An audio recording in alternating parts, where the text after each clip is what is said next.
इस दिन शिवलिंग पर चढ़ाएं बेलपत्र, बोले बाबा का मंत्र, हर मनोकामना आपकी होगी पूरी। दोस्तों, आज इस वीडियो में बेलपत्र संबंधित हम आपको वहां जानकारियां देने जा रहे हैं जिसको अगर आप लोग प्राप्त कर लेते हैं और इन उपायों को अपने जीवन काल में अपना लेते हैं तो आपकी कोई मनोकामना हो वो जरूर पूर्ण होगी। क्योंकि भगवान भोलेनाथ को जो हम बेलपत्र चाहते हैं वो कोई साधारण बेलपत्र नहीं रह जाता है बल्कि साक्षात महादेव का प्रसाद बन जाता है। दोस्तों, आप अपने जीवन काल में कितना ही परेशान हो, कितनी बड़ी दिक्कत में हो, आपको एक बात जानना चाहिए कि अगर आपको भगवान भोलेनाथ का शुरुआत मिल गया तो आपकी कितनी बड़ी परेशानी हो वो हमेशा हमेशा के लिए खत्म हो जाएगी। इसलिए आप भी चाहते हैं कि आपके पूरे परिवार पर भगवान भोलेनाथ की कृपा बनी रहे तो कमेंट बॉक्स में तुरंत दें हर हर महादेव, ओम नमः शिवाय। और अभी तक आपने वीडियो लाइक नहीं किया है तो तुरंत ही वीडियो को लाइक कर दीजिए। दोस्तों, ध्यान रखिएगा, धर्मशास्त्र के अनुसार बेलपत्र 1 महीने तक बासी नहीं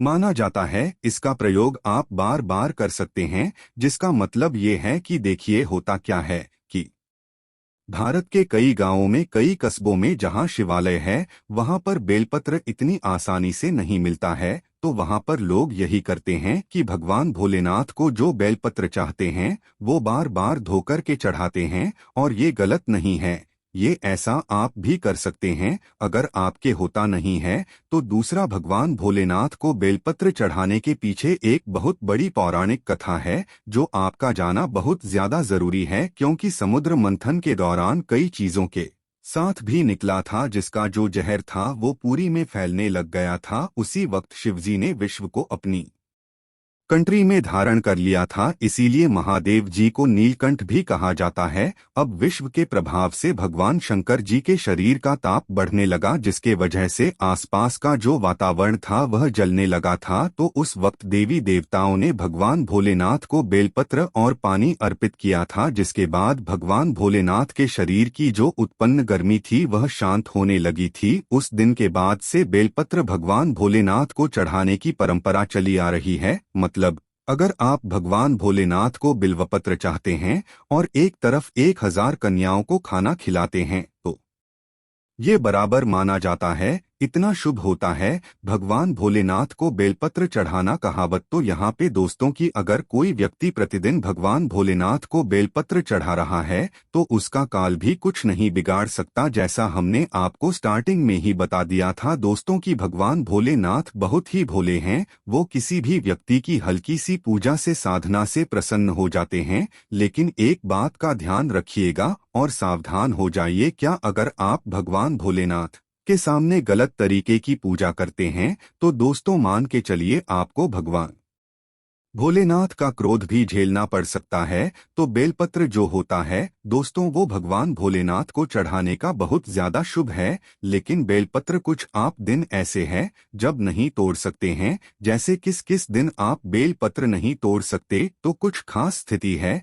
जिनका आपको ध्यान रखना होगा। कहीं लिख लीजिए, अष्टमी, नवमी, 10वीं अमावस्या और पूर्णिमा, इस दिन आप बेलपत्र नहीं तोड़ सकते हैं। बेलपत्र भगवान भोलेनाथ को सोमवार को चढ़ाया जाता है, लेकिन सोमवार के दिन भी भगवान भोलेनाथ के लिए बेलपत्र नहीं तोड़ा था। बेलपत्र जब भी आपको तोड़ना हो तो रविवार के दिन तोड़ लीजिए और किसी भी सप्ताह के दोपहर के बाद आप बेलपत्र नहीं तोड़ सकते हैं। इन चीजों को आप लोग क्या ध्यान रखिएगा, क्योंकि जो बेल वृक्ष होता है इसमें माता पार्वती जी, भगवान भोलेनाथ और बेल वृक्ष की जड़ में भगवान ब्रह्म का वास होता है। इसलिए दोपहर के बाद इसके पत्ते या इसकी डंडी कभी भी नहीं तोड़नी चाहिए। दोस्तों, कुछ लोग क्या करते हैं कि बेल वृक्ष की लकड़ियां जलाते हैं। दोस्तों, आज एक बात ध्यान रखिएगा, कभी भी बेल वृक्ष की लकड़ियों को किसी भी स्थिति में नहीं जलाना चाहिए, ये बहुत अशुभ होता है। इससे अपने घर पर दरिद्रता को न्योता देते हैं। ये बातें आपको कहीं भी जाने को नहीं मिलेंगे जो आज आपको हम बताने जा रहे हैं। यकीन मानिए दोस्तों, आपने बेलपत्र के वहां उपाय कर लिए जो आपको हम बताने जा रहे हैं। आपके घर में सुख समृद्धि का वास होगा। आपके जीवन काल में जो धन आना बंद हो गया था उसका आगमन वापस से चालू हो जाएगा। आपके घर जो घर के बच्चे हैं वो विद्वान बन जाएंगे। आप अगर किसी रोग की वजह से बहुत परेशान थे, टूट चुके थे, इलाज करा कराके तो उस तरीके के रोग से आपको छुट्टी मिल जाएगी। दोस्तों, आखिर बेल वृक्ष और बेलपत्र की उत्पत्ति कैसे हुई थी? सबसे पहले तो आप ये जान लीजिए। देखिए, इस स्कंद पुराण के अनुसार पार्वती जी के कुछ पसीने मंत्राचल पर्वत पर जा गिरे थे, जहां से एक पौधा हुआ था जिसको बेल वृक्ष कहा जाता है, और बेल पत्र के हर पत्ते में भगवान भोलेनाथ का वास होता है। देखिए दोस्तों, होता क्या है कि शायद ये बात आपको ना पता हो कि एक के व्यक्ति के जीवन में जो भी परेशानियां आती है, बीमारियां आती है, रोग आते हैं, वो 3 तरीके के दोषों से आती है। वो कौन कौन से दोष है? वास्तुदोष, पितृदोष और का प्रदोष। ये 3 ऐसे दोष है जो आपके जीवन काल में परेशानियों का भंडार लगा सकते हैं। लेकिन हिंदू पुराणों में साफ साफ कहा गया है, प्रतिदिन कोई व्यक्ति बेलपत्र खा रहा है तो उसको इस प्रकार के दोष लग ही नहीं सकते। और प्रतिदिन ना छोड़ के अगर सप्ताह के सोमवार के दिन भी आप शिवलिंग पर चढ़ी बेलपत्र खाते हैं तो दोस्तों, पितृदोष, कप दोष और कोई भी दोष हो, वहां आपका एक कुछ भी नहीं बिगाड़ सकती। तो दोस्तों, अगर आप चाहते हैं कि आपके ऊपर महादेव का आशीर्वाद बना रहे, आपके ऊपर कभी कोई दोष न लगे, तो आप लोग सोमवार के दिन बेलपत्र जो शिवलिंग पर चढ़ाई जाती है, शिवलिंग पर चढ़ाई जाती है, उसको जरूर खाया कीजिए। अब देखिए दोस्तों, मान लीजिए आपको रक्त संबंधित कोई बीमारी है, रक्त संबंधित कोई परेशानी है, दिक्कत है, तो आपको यह करना चाहिए कि 1 महीने तक लगातार बेलपत्र खाना चाहिए। अगर आप 1 महीने तक बेलपत्र खा रहे हैं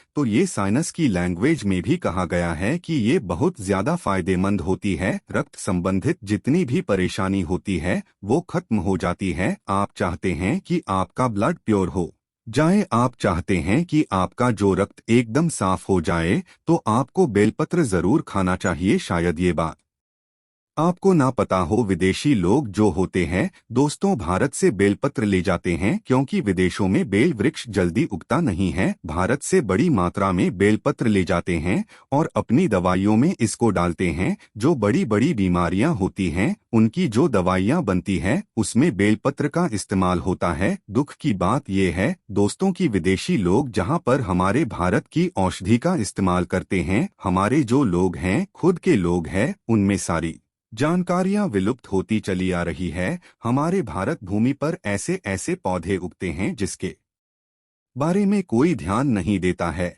और इसी का इस्तेमाल करके विदेशी लोग कितना आगे बढ़ जाते हैं। इसलिए दोस्तों, अगर आप लोग ऐसी प्राचीन जानकारी जानना चाहते हैं, पाना चाहते हैं, तो चैनल को सब्सक्राइब करना मत भूलिएगा। तो मान लीजिए दोस्तों, आपका दुर्भाग्य आपके पीछे पड़ गया है और आप टूट चुके हैं अपने दुर्भाग्य की वजह से। देखिए होता क्या है दोस्तों, हमारे जीवन काल में जो दुर्भाग्य हमारे पीछे पड़ जाता है, तो हम किसी भी कार्य को करेंगे, काम को करेंगे, वो पूर्ण हो ही नहीं सकता। आप कितनी मेहनत कर लीजिए, परिश्रम कर लीजिए, आपको उसका फल मिल ही नहीं सकता। तो ऐसे में आपको क्या करना चाहिए? हिंदू पुराण के हिसाब से एक बहुत ही आसान तरीका बताया गया है, जिसका आप बेलपत्र के तरीके से करते हैं तो मान के चलिए आपकी हर परेशानी, कष्ट हमेशा के लिए खत्म हो जाएगी। आपका दुर्भाग्य आपका पीछा छोड़ देगा। आपको 3 हफ्ते लगातार ध्यान दीजिएगा, 3 हफ्ते लगातार हर सोमवार को किसी भी शिवालय जाकर के बेलपत्र 7 बजे से पहले चढ़ा देना है। अगर आप इतना करते हैं, ओम नमः शिवाय का जाप 1001 बार करते हैं, 3 हफ्ते के बाद आपका जो दुर्भाग्य होगा वो भाग्य में बदल जाएगा। ये बहुत सरल से उपाय दोस्तों, यह उपाय करके आप अपने जीवन काल की कई तरह की परेशानियों को समाप्त कर सकते हैं। दूसरा, मान लीजिए दोस्तों कि ऐसा हो रहा है कि आपकी नौकरी नहीं लग रही है, आप नौकरी के लिए बहुत परेशान हो चुके हैं, टूट चुके हैं, तो ऐसे में आपको क्या करना चाहिए? देखिए, जो क्रिया साधना हम आपको ये अगर आपने कर लिया तो आपकी नौकरी लगना तय है। हम ये नहीं कह रहे हैं कि आप नौकरी की तैयारी नहीं कर रहे हैं, आपकी नौकरी लग जाएगी। हम ये कह रहे हैं नौकरी की तैयारी कर रहे हैं, नौकरी नहीं लग रही थी तो नौकरी लग जाएगी। 1 महीने के लिए आप तामसिक भोजन छोड़ दीजिए। तामसिक का मतलब शायद न जानते हो, नॉन वेज हो गया, शराब, मदिरा, गुटखा, पान मसाला। 1 महीने प्रतिदिन मतलब 30 दिन लगातार आप जाइए, प्रतिदिन 3 पत्ते वाला बेलपत्र भगवान भोलेनाथ को चढ़ाएं। ये एक बार आप ओम नमः शिवाय का जाप कीजिए। आपकी नौकरी लगने में जो भी बाधा आ रही थी वह बाधा हमेशा के लिए समाप्त हो जाएगी और आपको एक अच्छी नौकरी की प्राप्ति होगी, क्योंकि भगवान भोलेनाथ ने किसी व्यक्ति को अगर आशीर्वाद दे दिया, उस व्यक्ति के जीवन काल में उसकी हर मनोकामना पूरी होती है। वो जिस चीज की भी कामना रखता है वो उसको तुरंत ही मिल जाती है।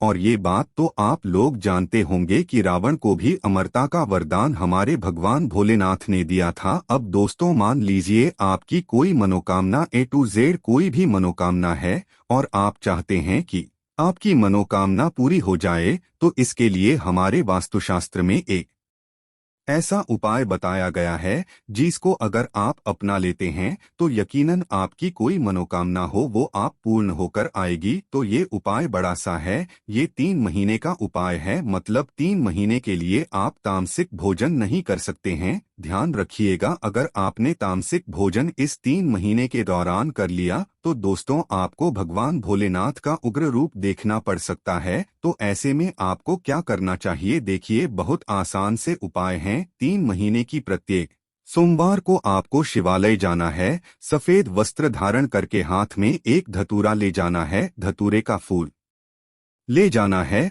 और 3 पत्ते वाला बेलपत्र ले जाना है या ले जा करके भगवान भोलेनाथ को चढ़ाना है। इतना चढ़ाने के बाद 1001 बार आपको ओम नमः शिवाय का जाप करना है। अगर आप इतना भर करते हैं और 3 महीने के प्रत्येक सोमवार को यह क्रिया या साधना सही तरीके से करते हैं, दोस्तों आप इस टाइम पेपर पे लिख के ले लीजिए, भगवान भोलेनाथ के आशीर्वाद से आपके जीवन काल की जो भी मनोकामना होगी, संतान प्राप्ति की, नौकरी प्राप्ति की, घर बनवाने के, बिजनेस को दौड़ाने के लिए कोई भी आपकी मनोकामना होगी वो आप पूर्ण हो जाएगी। क्योंकि भगवान भोलेनाथ बहुत ही भोले हैं, वो किसी भी व्यक्ति की हल्की सी पूजा से, साधना से तुरंत ही प्रसन्न हो जाते हैं और तुरंत ही उसको आशीर्वाद दे देते हैं। दोस्तों अगर आपके घर में कोई रोगी है जिसको ऐसा कोई रोग लग गया जिसका इलाज कराकर थक गया है, उस व्यक्ति को अगर प्रत्येक सोमवार को बेल पत्र देना चालू कर देते हैं तो उस व्यक्ति के ऊपर कोई भी काला जादू होगा, काला बंधन होगा, काली शक्ति होगी, कोई भी ऐसी चीज होगी जो उसको परेशान कर रही होगी, वो हमेशा के लिए खत्म हो जाएगी। क्योंकि आप भी जानते हैं भगवान भोलेनाथ से कई जो बड़े काल होते हैं वहां तक डरते हैं। तो अगर ये सब पूजा साधना क्रिया आप बेल पत्र के द्वारा भगवान भोलेनाथ के लिए करते हैं, निश्चित रूप से दोस्तों आपको भगवान भोलेनाथ का जहां पर एक तरफ आशीर्वाद मिलेगा, आपके जीवन काल की जितनी भी परेशानियां हैं वो खत्म होती चली जाएगी। इसलिए अभी तक अपने वीडियो को लाइक नहीं किया है, लाइक करके कमेंट बॉक्स में तुरंत लिख दें ओम नमः शिवाय, हर हर महादेव। मिलते हैं वीडियो, धन्यवाद।